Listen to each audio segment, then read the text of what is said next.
Alright, I just went ahead and made a video about bolt types, or blunt-faced fastener types that electricians use. So I thought I'd make the accompanying video about pointy-tipped screws, is how I'm going to classify it. You're going to become familiar with a lot of different screw types and also the common bits that you will use that go along with that. So just to start off, the most common screw that you will use in commercial electrical work is a Phillips type self-tapper, and they'll be the shorties is probably what people will call them. I think if you literally read off the side of the box, it would say something like panhead bugle type 3/8 self-tapper screw or something like that. If you ever see bugle head, it is referring to the Phillips style of fastener or screw type. So if you don't know what a Phillips is, it's just a little plus type of screw, and that screw was popularized by Henry Ford and the Ford assembly line making vehicles.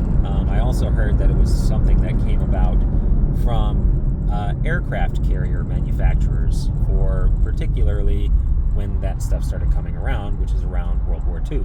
So I've heard it said that aircraft manufacturers who were trying to supply planes to the war effort found that a Phillips screw did a really good job at camming out when it reached its snug torque spec, that it was kind of natural. So that's kind of how the Phillips became a thing. And I recently watched some videos talking about how Phillips is really only an America, United States thing, and other parts of the world do not really use it. Apparently Europe is using something called a posi drive, which is basically a square, and a Phillips had a mutant baby, and it's like a more surefire screw type that doesn't.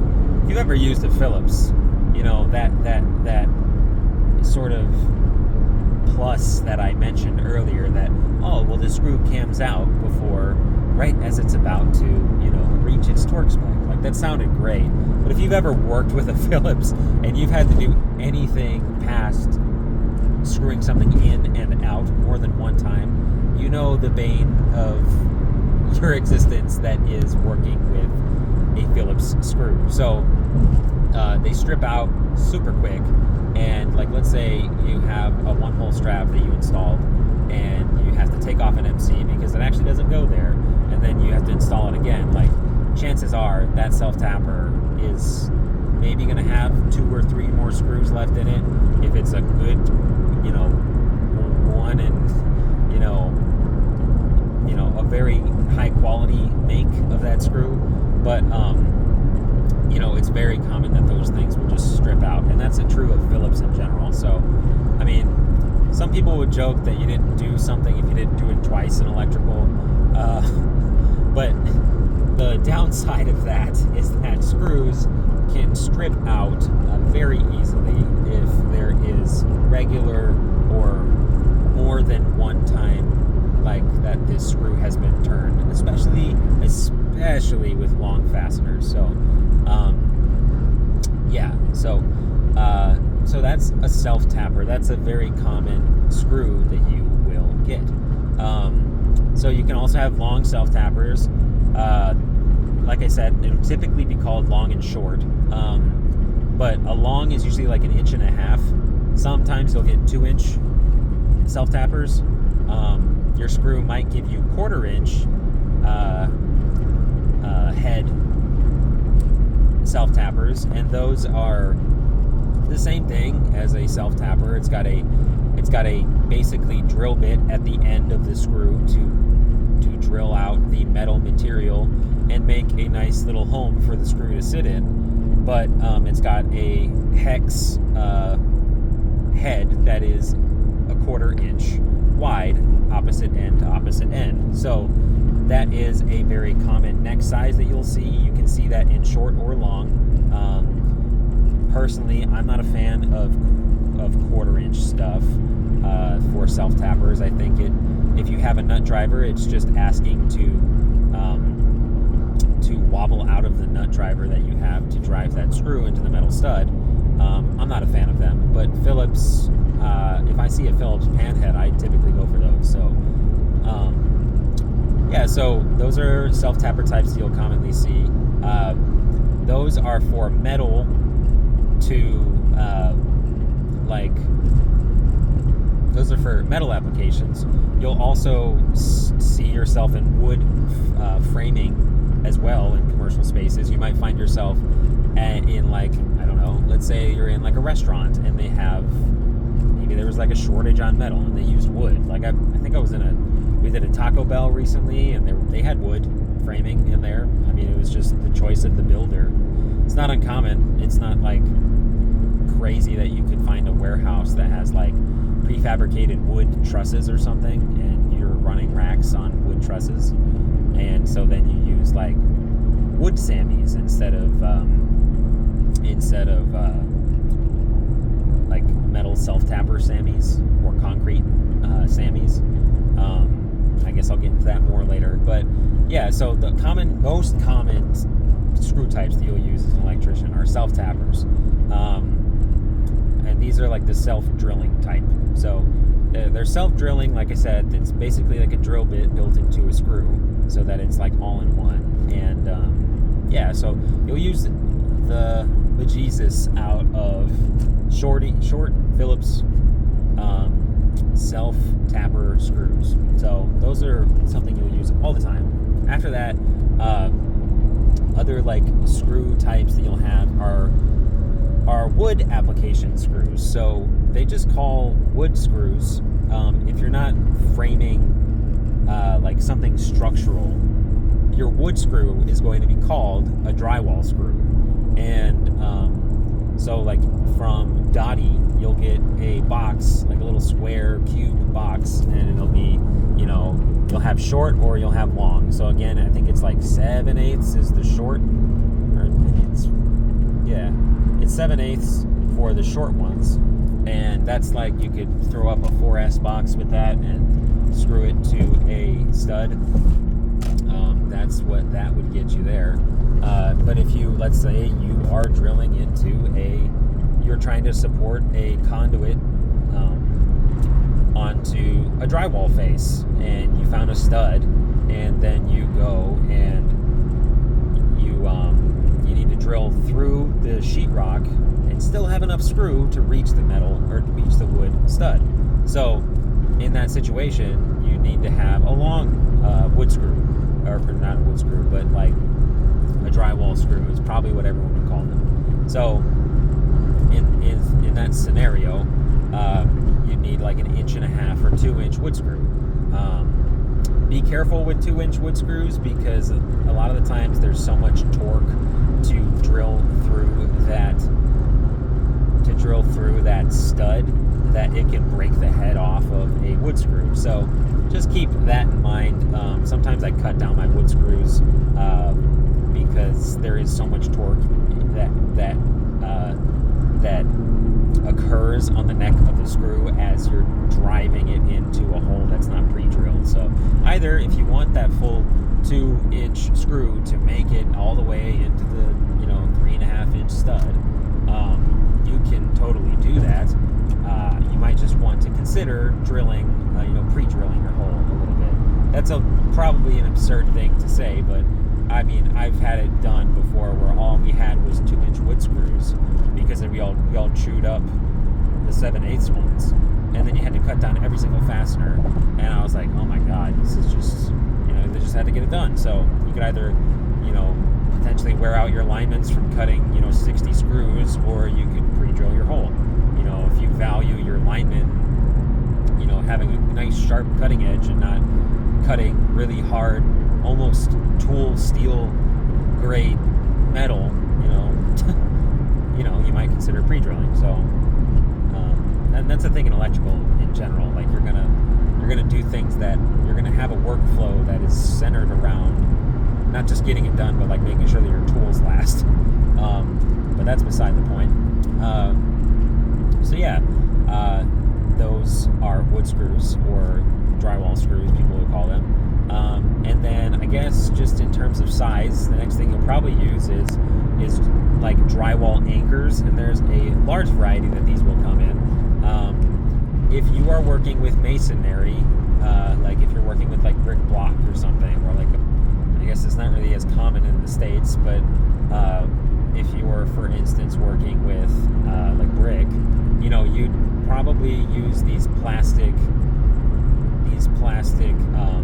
1/4-inch yellow, typically drywall anchors, and yeah, they have like a big, almost lag-like coarse threaded screw to them, and yeah, they're like little baby lags basically, but all they do is they have much wider thread than some other things, like for instance, like metal screws have a much thinner threads because they have to, thread through metal.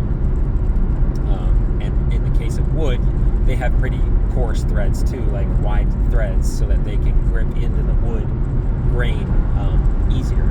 So, but yeah, these little like almost looking like baby lags go into the plastic anchor that goes in the drywall, and it just expands it a little bit for that 1/4-inch hole that you drill into drywall where there's no stud. So in the case when you can't find a stud, you can use those. I personally am not a fan of those for drywall applications. For electrical installations, if you're hanging a little portrait picture up in your house, I think it's fine. But holding up a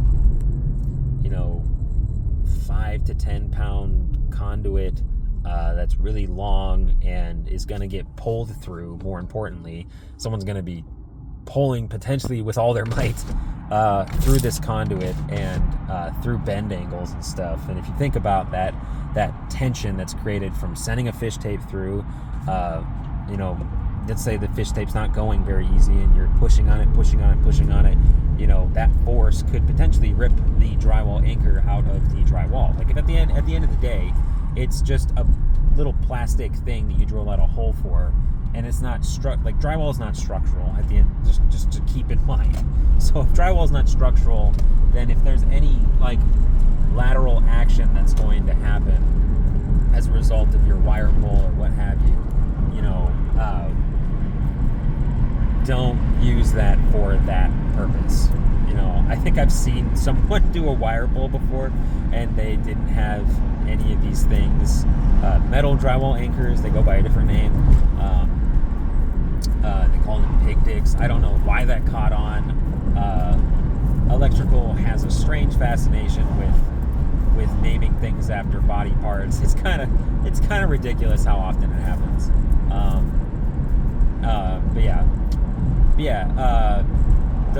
The metal drywall anchors are higher weight capacity, and they're also more heavy duty in general. Like it has a really coarse, wide thread to it, and it really does a much better job at creating a strong connection. And at the end of the day, you're just talking about in drywall, and it makes a pretty strong connection. So if you're just dealing with like a concrete block or something like that, those plastic, typically yellow from Dottie plastic drywall anchors are great.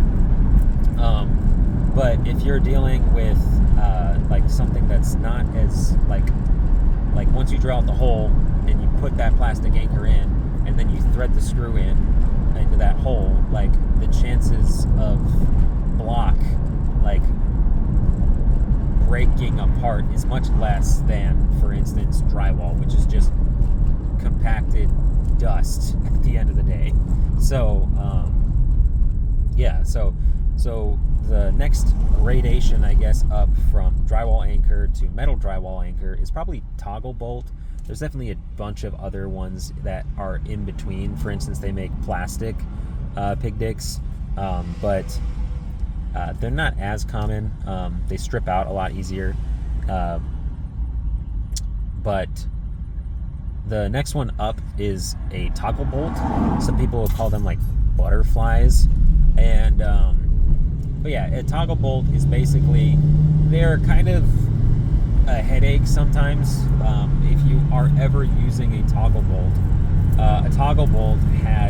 usually has a 1/4 inch, or sometimes they have 3/16 like size bolts, and they're usually around 2 inches, 1.5 inches. They don't really get much shorter than that, because the way that a toggle bolt works is it's got a little hinged wings that are threaded in the center, and they accept the bolt, and all it does is once you get that winged, hinged, threaded nut, basically threaded onto the screw, the bolt, you have the wings grab against the back of the drywall, while you have the gap completely gapped, basically, by tightening the screw down. So basically, you have the way that it looks, the way this sandwich looks is from the inside of the wall, you have the butterfly nut, basically. Then you have the threaded bolt going into it. Then you have the drywall back of the drywall, followed by the box. Like, let's say you're putting up a 4S box, so the back of the 4S box. Then you have a washer, and then you have the pan head of the bolt, and that's how that goes. So if you're in that scenario, that's how that works. And those are much more strong. They make like a much better connection. So those are probably like the great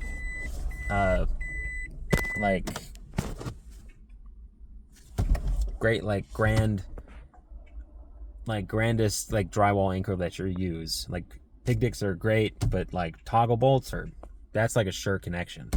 And they have a much greater weight capacity rating than something like a plastic drywall anchor. So those are some typical screw fastening, trying to get something to hold onto a wall type of fastener. And there's definitely a bunch more that I could go into, but that's a good list for now, especially since this is almost a 20-minute video. But probably going to add one more installment into this fasteners talk.